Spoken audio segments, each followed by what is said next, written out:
I am going to review Bronco's Panzer 35T. This is kit number 35065 and it came out last year. Much debate went on with me as to which 35T to get. Didn't have a 35T of any kind, wanted one. Talked to some guys in the community about Bronco versus Academy. Academy has a few, Tamiya has like a reboxed version, or all of those other ones are sort of related in some way. This is the only one that wasn't, but it's Bronco and it tends to be a little bit more, let's say, over-engineered. So last year, this kit. Now, at the same time, SKP put out the same kit with a Czech Skoda boxing, which their kit number is SKP165. So you'll see these kit numbers on both boxes. Theirs has a different non-German looking box art. And then since then, Bronco has put out two variants on this. There was the Morscher Zugmittel, I think that's how it's pronounced, which is essentially a ammunition schlepper of some sort, 35196, and then a Befehl's 35T very recently, 35205. So, with a high quality decal for Balkenkreuz. That's kind of strange. There's our PE sheet, decals, yeah. Track link can be movable, accurate detail. Essentially, the deal with this kit is that it's insane, and if you want to geek out on a vehicle, Bronco is the way to go. So the instruction book is just that, an actual book, quite a thorough book. Here we have our sprue map. If it's interesting to you, color callouts are Mr. Hobby, Hobby Color, Humboldt, Tamiya. I just use Tamiya and model color, so I don't usually pay attention to this stuff. I just look at reference. So, already we can see that the hull sides are done, or the whole tub is done in sides, and we're attaching things on the interior. It looks like there's a fire extinguisher.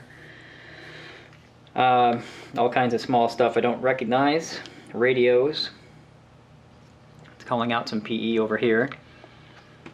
That looks like the firewall. Lots of stuff I don't quite recognize. There's some radio racks over here. That's pretty cool. Or ammo racks, is that what that is?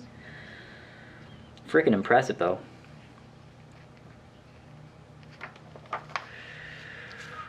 So we're laying all that into the whole tub floor, essentially. It's like pedals over here. Putting down some of that stuff onto this plate still. Eventually, putting the hull sides with all of this in, firewall, and all those sides and things together. It's a little intimidating, to be honest. I was warned. Some little parts going on the bottom of the lower hull. Okay, so why some stuff is red, I'm not exactly sure.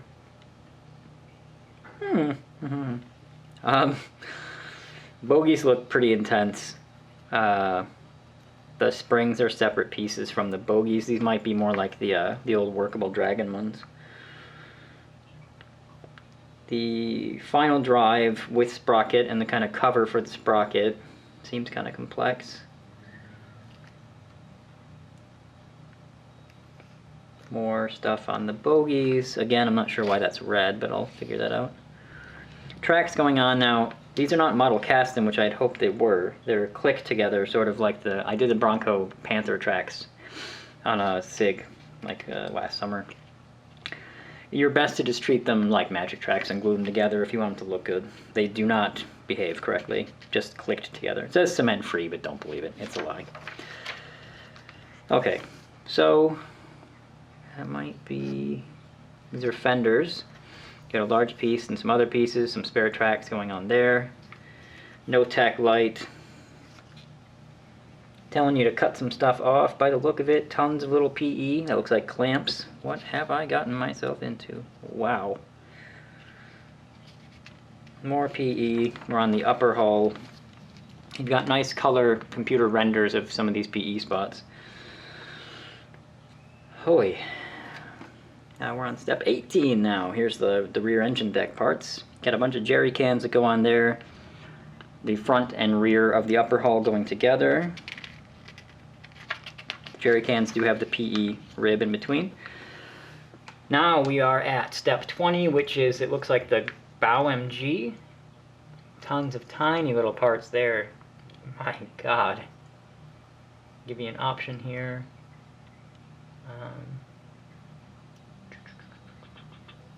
That looks like the main gun. Very, very complex assembly for the main gun. Mantlet. Here's your coaxial MG. Getting the whole front of the turret together. There's the main turret. Not sure what these colored renders are suggesting, excuse me. Onto the turret itself. Yeah, I'm a little overwhelmed, to be honest. It's very busy, this thing. The cupola looks like it's in 4 sections. Or that's an option, I'm not sure which. Jesus. Okay. Something going in the back of the turret. Looks like there's interior turret detail as well. Finally getting the mantlet and the main turret together. Getting it down. Getting the upper hull into the lower hull and the turret on. Still a little bit more to go. Caution, make the antenna from plastic frame channel with the heat of fire. With the heat of fire. And then we've got what looks like a muffler going on. Jerry can racks in the rear. Decal and color guide is in just that color. Panzer gray. Just a Balkenkreuz and some tiny numbers. 6th Panzer Division, France. That's pretty cool. I mean, most of these things were knocked out by early Barbarossa, but that's a cool time period. June 1940. 6th Panzer, unknown unit, Poland 39. So I do like that too, but I might just use those decals if they're good on some other early war stuff. It's actually quite hard to get a hold of solid white Balkenkreuz in kits that I have. Anyway. And then here we have some Czech Army LT-35 style, which is tritonal, which is interesting. And then one more in the back, 6th Panzer again, Russian Front 41. Worth mentioning is that there is according to a friend of mine, there is a 35T with my name. The last one that there ever was called Adam and then was knocked out in Russia. So I feel like I kind of should make that one, but I'm not really sure. So the photo etch in the kit is pretty extensive. That you can definitely make out the jerry can ribs. Everything else is very, very small, and I would be lying if I said I could tell what it is right off the bat, but you can get a real good look at what it looks like here. Feels about what we're used to, maybe a little bit thicker than the Dragon stuff. The decals, I have no idea the quality of their stuff. They look like Tamiya, I'm not gonna lie. They don't look terribly good. They look a little thick. I don't know. The paper could just be the color of the paper.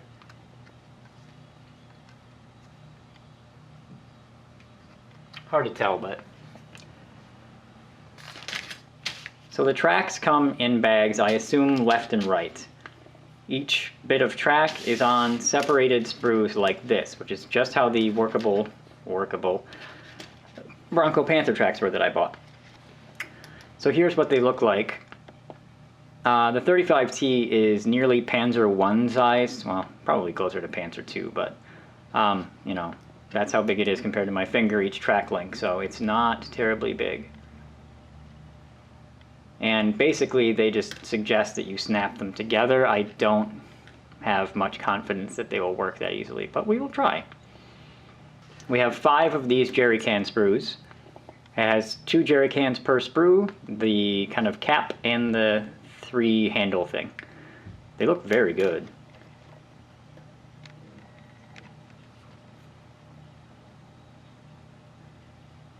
Detail looks very, very nice. So here's a sprue, and I'm intimidated and, let's not say regretting my choice of this versus Academy, but my God, so much going on. Full interior on a 35T. Like, to be perfectly honest, I don't think I comprehended the size of the 35T when choosing this kit because I thought it was more, I don't know, Panzer II sized, and it is clearly not. It's very small. I mean, maybe it's somewhere in between 38T and Panzer II, but certain parts of it definitely have like a Panzer I kind of scale to them. So on here, things that stand out, firewall. There's some crazily molded detail in there. I'm kind of surprised they molded that on, actually. Not a whole lot else I recognize. That looks like it's probably the mantlet of the turret, the bottom of the turret. This is, I think, the top of the turret and some bits of the cupola. But since it has a full interior, a lot of the stuff I just don't recognize. So there's the bottom of the turret. There's that kind of drum-looking bit on the top. Parts of the cupola look very good. Everything's very crisp. It has almost like a Tamiya meets Dragon plastic quality to it. I mean, that's very thin. I don't usually see Tamiya do stuff like that. There's apparently a bike seat in here. All the parts look very well done. How the plastic holds up to being worked with is yet to be seen. It looks like they did some spare tracks molded together for whatever reason.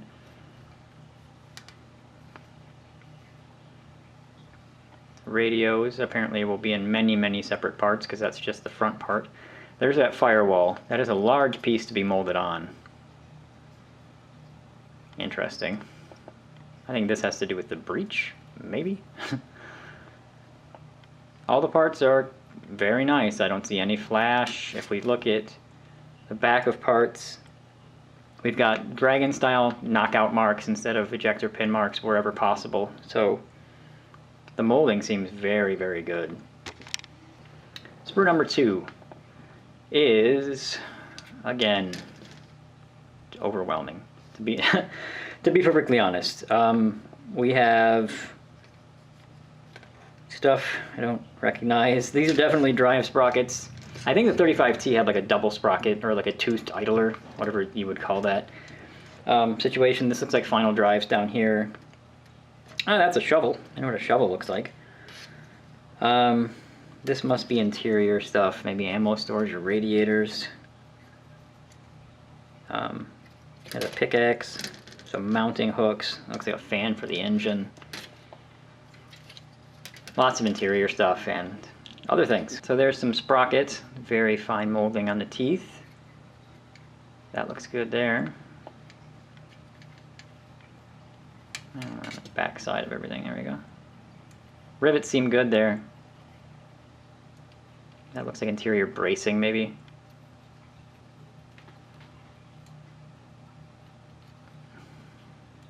Rivets really do pop out everywhere. It's got like a nice pre-war feel to it with how many rivets it has. I mean, everything is up to absolute modern standards. This thing is beautiful. These are probably, actually now I look at it, fenders? I'm not sure. I hate to say, I think that might be this when it's clearly not that. This is a very nice piece. Looks like it got some conduit molded into it. I'm not sure what it's for though. That's nice too. Very nice. So here is the dreaded multi-piece hull tub. So here is the dreaded multi-piece hull tub. Like Zvezda and Italeri have been guilty of this in the past. I'm not a fan, but I can kind of understand it with the way that the full interior goes. So here you've got your left and right sides, your lower hull, and your fenders. Least amount of parts I've seen on a sprue so far. So the detail on the bottom, the rivets pop out very well. Much more Dragon than, say, Academy. There's a piece to go there. Very nice. These mounting points for the tow hooks are molded in, which is kind of surprising with the part count in this thing. There's your final drive kind of mountings, bogey mountings. I'm going to assume the detail level is the same. Yeah, very good. Not sure what that little guy is. There's rivets everywhere. You can count them if you wish, and there's the ribbing on the fenders, which looks pretty good.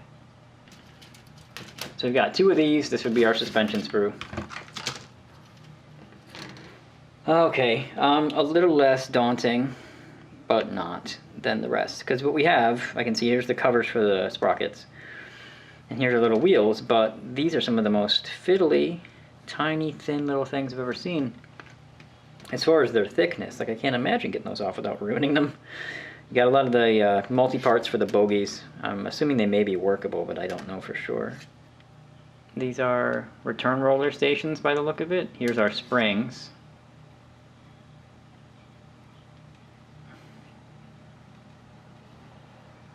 Pieces for the bogies.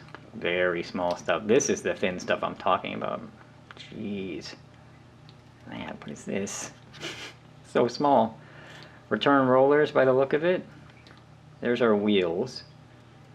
They look very nice. More parts for, I'm assuming, the bogies. That looks like an MG. Very, very small parts. Very small. There's my finger. So, very small parts. Very well molded, though. Looks like a spare wheel. More suspension bits. There's our cover for the sprocket. So here's our turret shell. Rivets pop off very nicely. It's very well molded, very sharp bevels, very nice. I can't believe how small it is. That's the thing that's making me kind of terrified of the kit, is that I love the over-engineering because I like to geek out on a vehicle and learn about it, but it's so small. It just didn't put it together. So the rivets pop off nicely. That's a great piece. Feels just like Dragon's plastic. And then here is the forward upper hull. So if you can imagine, you know, they're one of these 2 ways. But so there's that piece again, very sharp corners, which is impressive. All the rivets pop off very nicely. Nothing is warped. That's a nice looking part. We've also got the rear, so you can see there that's sort of how they would go together eventually, I think. And this piece looks just as nice. It's got some supports until you take it off or take them out. Very sharp details popping off. All the rivets are popping off really well. There's even detail on the inside. I don't understand why, but there is. It's very impressive. Very thin, too. Lastly is this little piece that seems to be cut off of some other sprue, but I think that's our main gun barrel. Just one piece, hollowed out muzzle. It looks pretty good, too. A little confused at it's the state of it and why it came in like that. So, yeah, very intimidating. I kind of just wanted it. The minute I saw this thing get announced, I was like, man, that looks like you could just crack out on that thing. But yeah, it looks a bit to be a little too intense, to be honest with you. And I think standard retail for these Bronco 35Ts, this one in the Buffales is like 44 scale hobbyist-ish. I got this for 35? Yeah, a little cheaper than it normally is. And that's why I got it, because there was like a best offer situation, and I was like, I'll give you this, and whatever. I love geeking out about stuff. I wish they had Tiger models like this, kind of, because it's really impressive, but it's more of like a builder's kit than a, I just want to get to the paint phase kit. So I can understand why some people might not like it, might think it's over-engineered. It's really impressive. So if you're into those kind of kits, this would be one for you.